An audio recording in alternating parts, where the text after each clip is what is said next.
আসসালামু আলাইকুম। PhD two HTML Bangla tutorial সকলকে স্বাগত জানাচ্ছি, আমি মামুন। তো বন্ধুরা, আমাদের হেডার পর্যন্ত কাজ ওকে হয়ে গেছে। তো আমরা এখন আমাদের যে মেইন মেনুটা আছে এই মেনু বারটা তৈরি করব। তো মেনু বার তৈরির নিয়ম অনেকটাই আগের মতো নেই। তো আমরা আগে মেনু বারটা তৈরি করছি, তো আমাদের জানি। তো আমাদের ওই রকম একটা মেনু বারের জন্য আমরা আলাদা কোড নেই, কমেন্ট আউট করে রাখি।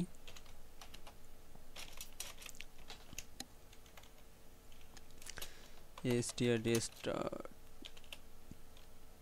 কপি করে দিই, এটা কপি করে দেই। কোডিং পর এটা হচ্ছে menu, MENU, menu menu.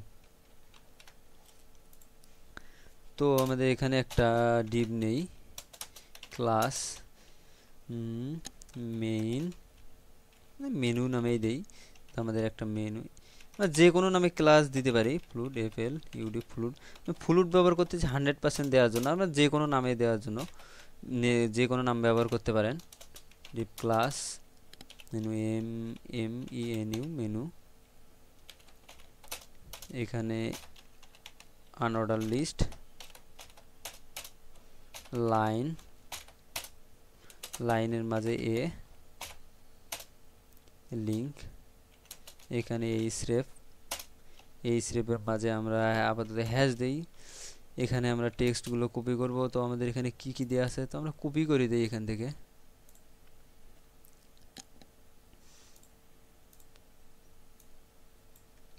Instagram, আমরা নতুন কয়েকটা কপি নেই এভাবে।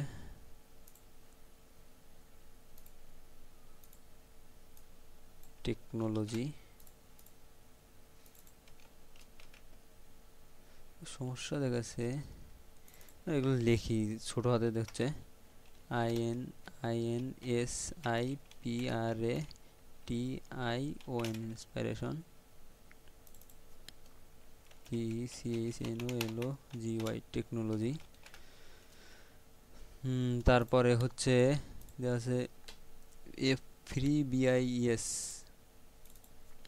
FREEBIES, প্রিভিস। তারপর দেখি আমাদের ওয়ার্ডপ্রেস দেওয়া আছে,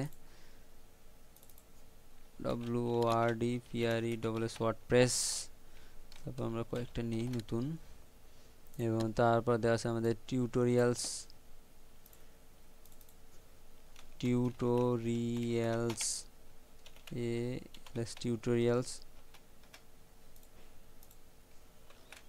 টিউটোরিয়ালস এবং ফন্টস দেওয়া আছে, FONTS, ফন্টস। এবং একটা নতুন লাইন নেই। এখানে আমাদের দেওয়া আছে ওয়ালপেপারস,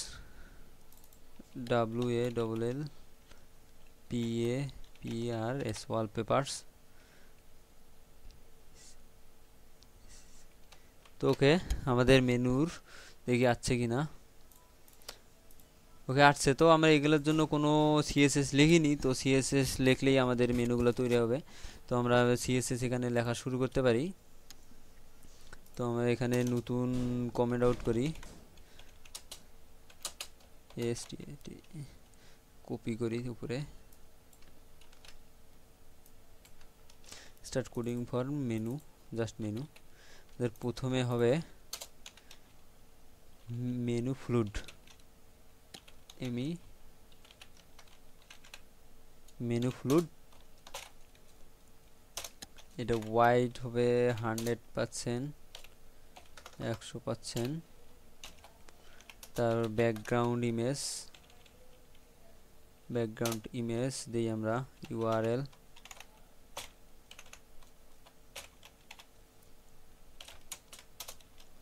এটা ছিল menu.png ছিল। ব্যাকগ্রাউন্ড রিপিট দেই, রিপিট এক্স। ওকে, দেখি আমরা এবার। তো ওটা উপরে গেছে, তো আমরা এখানে ফ্লোট দেই, ফ্লোট লেফট। ওকে, তো চলে আসছে। যদি আমরা যেহেতু রিপিট এক্স করে দিছি, সেই জন্য আমাদের রিপিট এক্স বরাবর রিপিট হচ্ছে এবং এদিকে চলে আসতেছে না। তো আমাদের এখানে এইটাতে অবশ্য একটা আমাদের বর্ডার আছে উপরে নিচে, তো আমরা বর্ডারটা ব্যবহার করি। কালার দিই এইটা, এই কালার বর্ডার। ওকে, এখানে বর্ডার বর্ডার টপ হলো 2 পিক্সেল সলিড এবং কালার পেস্ট করে দেই। আমাদের একটা বর্ডার বটম দিয়ে একটা BOTTOM বটম, দেখি এবার চেক করে। বর্ডার নিচে চলে যাচ্ছে যেহেতু আমাদের এখানটা আমাদের যে মেনুর এরিয়া এখানে নিচ পর্যন্ত চলে আসছে, তো আমাদের যখন মেনুটাকে নিয়ে কাজ করবো তো ওটা ঠিক হয়ে যাবে। তো মেনুর ওয়াইড দিলাম হচ্ছে 990, সেম আছে আগের মতনই, আগে আমরা জানি এগুলো কাজ করছি। মার্জিন 0 অটো, তারপর আমাদের দেখি মার্জিন 0 অটো মাঝামাঝি চলে যাচ্ছে। তো আমাদের মেনু ইউএল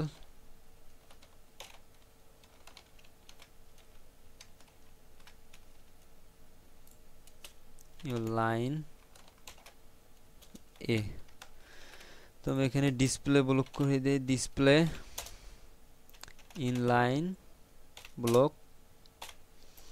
এখানে টেক্সট ডেকোরেশন আমরা এখানে উপর থেকে কপি করে আনি দিতে পারি, যেহেতু আমরা এই কাজগুলো আগে করছি। এই যে এগুলাই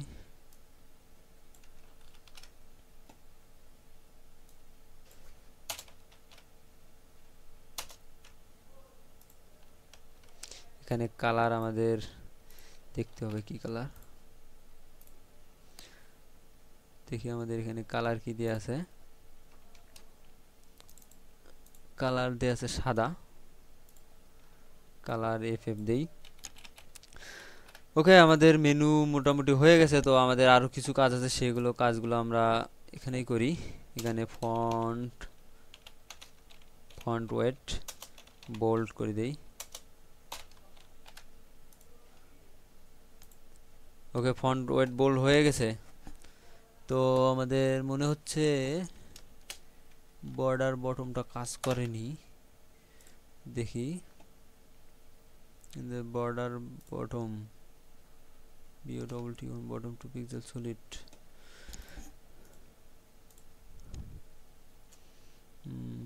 ওকে, আমরা এভাবে রেখে দিই, দেখি আমরা নেক্সট পর্বে এই বিষয়ে আলোচনা করব।